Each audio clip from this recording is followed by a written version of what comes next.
ओम शांति। 8 मई 2026 बाबा के महावाक्य।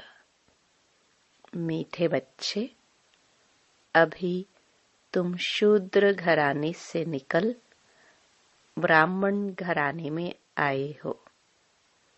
बाप ने ब्रह्मा मुख से तुम्हें अडॉप्ट किया है, तो इसी खुशी में रहो। प्रश्न: कौन सा गुह्य राज ब्राह्मण कुल वाले बच्चे ही समझ सकते हैं? उत्तर: निराकार शिव बाबा हमारा पिता है और यह ब्रह्मा हमारी माता है। निराकार भगवान कैसे मात पिता बंधु सखा बनते हैं, यह गुह्य गुप्त राज ब्राह्मण कुल के बच्चे ही समझ सकते हैं। उसमें भी जो दैवी कुल में ऊंच पद पाने वाले हैं, वही यह राज यथार्थ रीति समझेंगे। ओम शांति। बच्चे बैठे हैं, समझ रहे हैं कि हमारा बाप दादा आया हुआ है। बाप तो इकट्ठा हो जाता है दादा के साथ, तो कहेंगे बाप दादा आए हैं। वह टीचर भी है। बाप दादा के बिगर तो कुछ बता ना सके। बुद्धि चलनी चाहिए, क्योंकि यह नई बात है ना। अज्ञान काल में याद करते हैं सिंगल को, कहेंगे हमारा गुरु फलानी जगह है, उनके शरीर का नाम जानते हैं।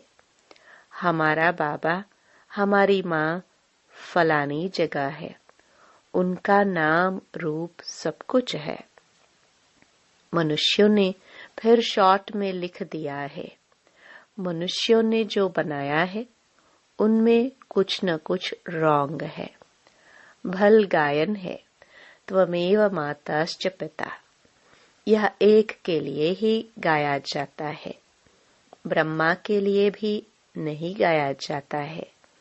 उनका नाम रूप बुद्धि में नहीं आता, न विष्णु का न शंकर का।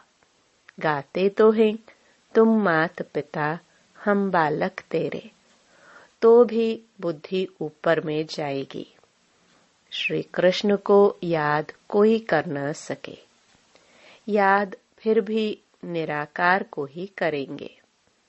उनकी महिमा है। तो बाप समझाते हैं, यहाँ जब बैठते हो तो लौकिक संबंध से बुद्धि योग निकाल पारलौकिक बाप को याद करो। इस समय यह सम्मुख है। भक्ति मार्ग में जो गाते हैं तो आंखें ऊपर करके कहते हैं तुम मात पिता हे भगवान कह याद करते हैं। भगवान जब कहते हैं तो शिवलिंग को भी याद नहीं करते। तोते मिसल ऐसे ही गाते हैं। लक्ष्मी नारायण के लिए भी ऐसे नहीं कह सकते। यह तो महाराजा महारानी है, उनका बच्चा ही मात पिता कहेंगे, बंधु नहीं कहेंगे। भक्त लोग गाते हैं मात पिता, परंतु यह बुद्धि में नहीं आता कि शिवलिंग होगा। ऐसे ही सिर्फ कह देते हैं हे भगवान। हे भगवान किसने कहा, किसको कहा, कुछ भी पता नहीं। अगर यह ज्ञान होता मैं आत्मा हूँ, उनको बुलाता हूँ, तो यह समझे कि वह निराकार परमात्मा है, उनका रूप ही लिंग है। यथार्थ रीति कोई बाप को याद नहीं करते। उनसे प्राप्ति क्या होगी, कब होगी, यह कुछ भी नहीं जानते। तुम भी नहीं जानते थे। अभी तो बाप के बने हो, तुम जानते हो, हमको शिव बाबा ने ब्रह्मा द्वारा अपना बच्चा बनाया है। यह ब्रह्मा माँ है। इस ब्रह्मा माता द्वारा शिव बाबा ने एडॉप्ट किया है। इस समय तुम अच्छी रीति जानते हो, हम शिव बाबा के बच्चे हैं। साकार में फिर प्रजापिता ब्रह्मा के बच्चे हैं। प्रजापिता ब्रह्मा द्वारा मनुष्य सृष्टि रचते हैं। ऐसे नहीं कि कोई नई सृष्टि रचते हैं, नहीं, इस समय आकर गोद में लेते हैं, एडॉप्ट करते हैं। अब मात पिता कहते हैं तो शिव पिता ठहरा और माता ब्रह्मा ठहरी। उनको कहा जाता है मात पिता। बाप ब्रह्मा द्वारा कहते हैं तुम आत्माएं मेरे बच्चे हो। फिर आत्मा को बैठ पहचान देते हैं कि आत्मा क्या है। कहते भी हैं भ्रकटी के बीच में रहती है, स्टार मिसल है और कुछ भी नहीं जानते। यह कह न सके कि आत्मा 84 जन्म भोगती है। आत्मा शरीर द्वारा पाठ बजाती है। भिन्न भिन्न नाम रूप देश काल से आत्मा एक शरीर छोड़ती है तो सारा परिवार ही बदल जाता है। कोई एडॉप्ट करते हैं तो परिवार ही बदल जाता है। मात पिता जिससे जन्म लिया उनको भी जानते हैं, फिर जो एडॉप्ट करते हैं उनके घर का बन जाते हैं। यहाँ तुम शूद्र घराने से निकल अब ब्राह्मण घराने में आए हो। ब्रह्मा तन से तुमको एडॉप्ट किया है। तुम तो ब्राह्मण कुल में आ गए। यह बातें शास्त्रों में नहीं लिखी जा सकती, यह समझाया जाता है। लिखने से कोई समझते नहीं। अभी तुम बच्चे ही जानते हो। हम परमपिता परमात्मा की संतान बने हैं। यह हो गई माँ। ब्रह्मा को प्रजापिता ही कहते हैं। इस द्वारा तुम बच्चों को एडॉप्ट करता हूँ। यह कितनी गुप्त बातें हैं, सिवाय सम्मुख के कोई समझ न सके। समझेंगे भी वह जो इस ब्राह्मण कुल के होंगे। दैवी कुल में ऊंच पद पाने वाले होंगे। नए किसकी बुद्धि में यह बातें बैठेगी नहीं, न बुद्धि में बैठेगा, न किसको समझा सकेंगे। तुम्हारे में भी नंबरवार पुरुषार्थ अनुसार है, जिनकी बुद्धि में बैठता है। गाया जाता है त्वमेव माताश्च पिता। याद किया जाता है शिव बाबा को। फिर कहते हैं तुम मात पिता। एक बाप फिर मात पिता कैसे? यह बातें और कोई समझा ना सके। जैसे शास्त्रों में व्यास ने जो लिखा है वह मनुष्यों ने कंठ कर लिया है, वैसे तुमको भी कहेंगे। तुमको कोई ने बताया है, तुमने कंठ कर दिया है। नए मनुष्य के लिए समझना बड़ा मुश्किल है। यहाँ रहने वाले भी कोई किसको इतना भी समझा नहीं सकते। तुम आत्मा हो, तुम्हारा बाप परमपिता परमात्मा है। वह बेहद का बाप ही बेहद का वर्षा देते हैं। वर्षा दिया था, फिर पुनर्जन्म लेते लेते 84 जन्म पूरे हुए। अब बाप फिर वर्षा देने आए हैं। यह किसको समझाना कितना सहज है। तुम मात पिता किसको कहा जाता है, विचार की बात है ना। ब्रह्मा द्वारा अडॉप्ट करते हैं, फिर माँ भी जरूर चाहिए। तो जो अनन्य बच्ची होती है, ड्रामा प्लान अनुसार उनको जगदम्बा का टाइटल दिया जाता है। मेल को जगदम्बा नहीं कह सकते, इनको जगत पिता कहेंगे। इनका प्रजापिता नाम मशहूर है। अच्छा, प्रजा माता कहाँ? तो अडॉप्ट किया जाता है माता को। आदि देव तो है, फिर आदि देवी को मुकर्रर किया जाता है। जगदम्बा तो एक ही है, उनकी ही महिमा है। जगदम्बा पर कितना मेला लगता है, परंतु उनके ऑक्यूपेशन को कोई नहीं जानते। कलकत्ते में काली का मंदिर है, बॉम्बे में भी जगदम्बा का मंदिर है। शक्ल अलग अलग है। जगदम्बा है कौन, यह कोई नहीं जानते। उनको भी भगवती कहते हैं। अब जगदम्बा को भगवती नहीं कह सकते, वह तो ब्राह्मणी है, ज्ञान ज्ञानेश्वरी है। उनको बाप से ज्ञान मिला है। तुम सब जगदम्बा के बच्चे हो, ज्ञान सुनकर फिर सुनाते हो। तुम्हारा धंधा ही यह है। तुमको ईश्वर पढ़ाते हैं, कोई मनुष्य नहीं पढ़ाते हैं। ये ब्रह्मा भी तो मनुष्य है। मनुष्य कोई को भी पावन बना नहीं सकते। मनुष्यों की बुद्धि इतनी डल हो गई है जो कुछ भी समझते नहीं है। पतित पावन तो एक ही बाप है, वह आते ही हैं पतितों को पावन बनाने।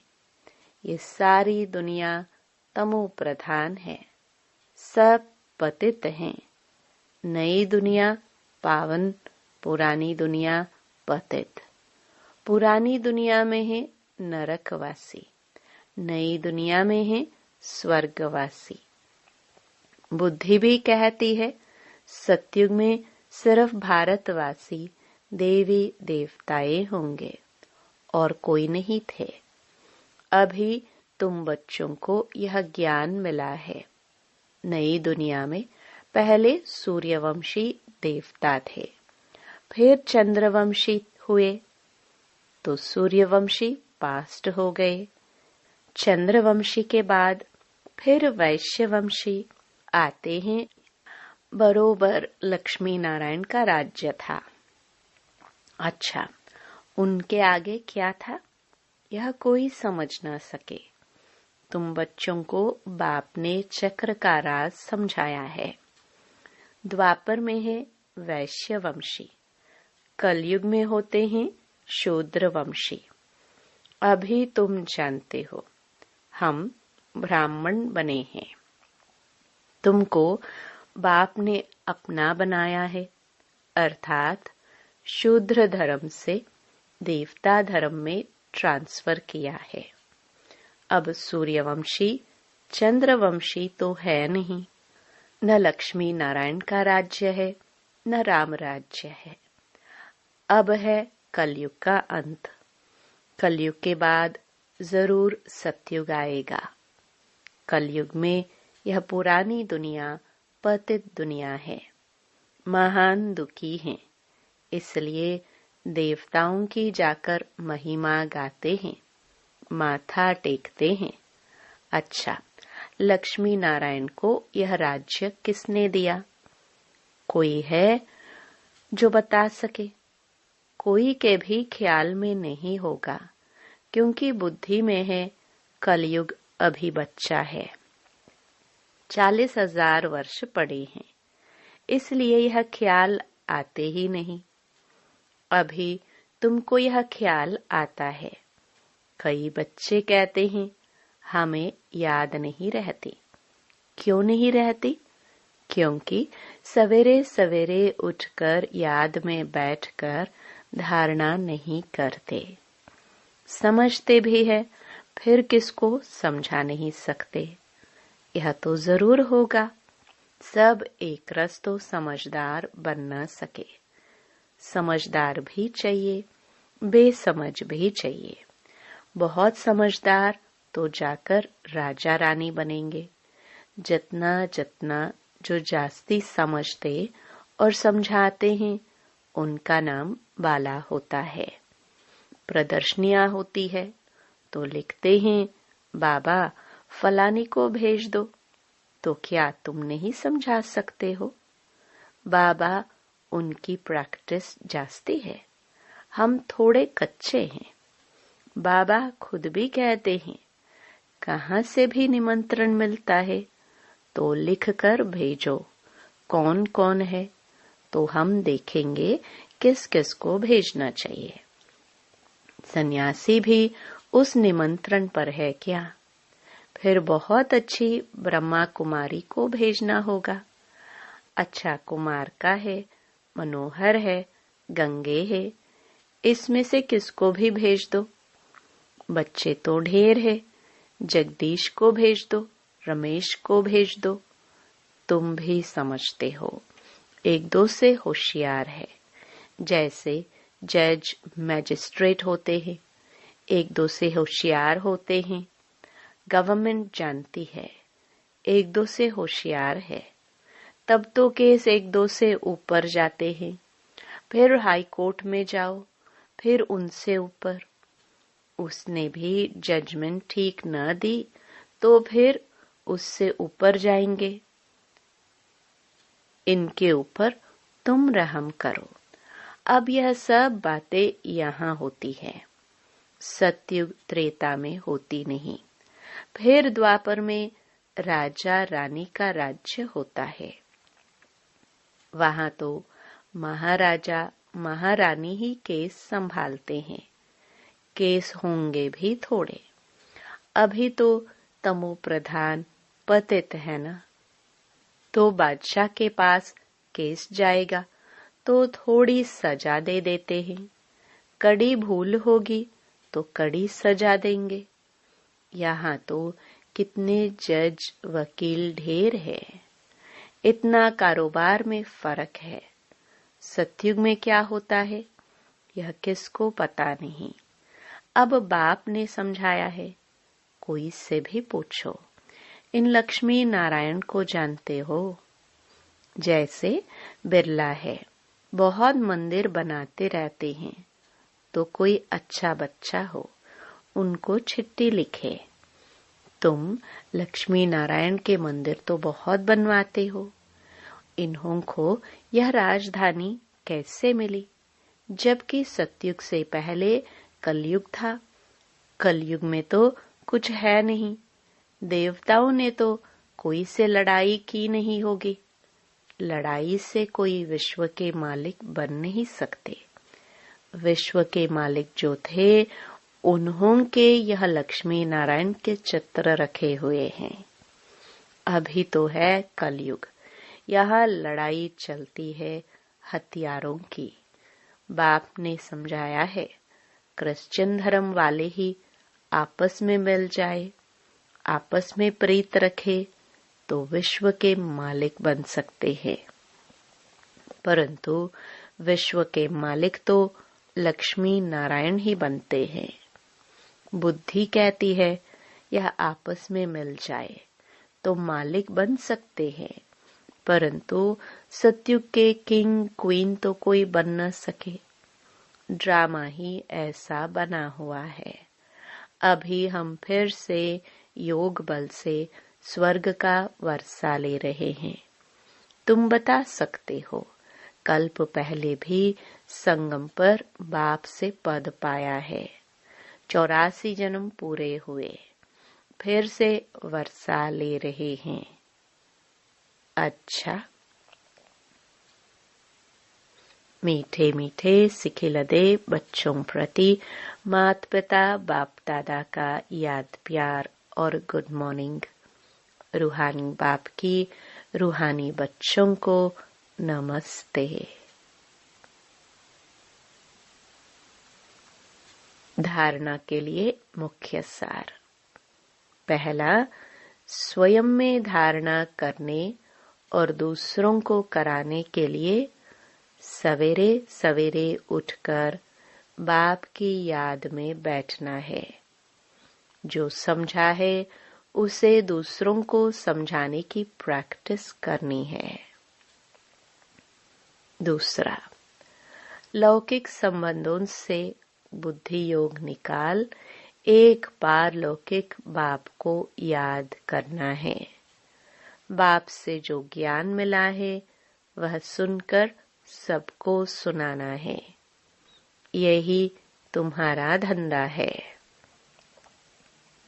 वरदान, समाने की शक्ति द्वारा एकमत का वातावरण बनाने वाले दृष्टांत रूपी भव।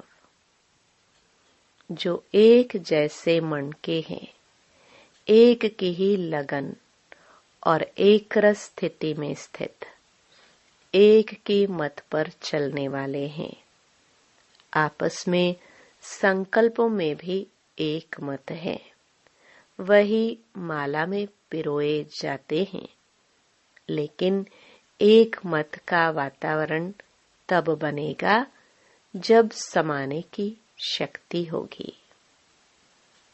यदि कोई बात में भिन्नता हो जाती है तो उस भिन्नता को समाओ, तब आपस में एकता से समीप आएंगे और सबके आगे दृष्टांत रूप बनेंगे। स्लोगन, हर संकल्प, वाणी और कर्म में रूहानियत धारण करो, तब सर्विस में रौनक आएगी। ये अव्यक्त इशारे सदा अचल, अडोल, एकरस स्थिति का अनुभव करो। कोई भी दर्दनाक सीन देखते हुए नथिंग न्यू। जिन्हें यह नथिंग न्यू का पाठ पक्का है वह घबरा नहीं सकते। क्या हुआ, कैसे हुआ, ये हुआ, समाचार सुनते देखते भी ड्रामा की बनी हुई भावी को शक्तिशाली बन देखते और औरों को भी शक्ति देते चलो। दुनिया वाले घबराते और आप एकरस स्थिति में रह उन आत्माओं में शक्ति भरते। जो भी संपर्क में आए उसे शक्तियों का, शांति का दान देते चलो। ओम शांति।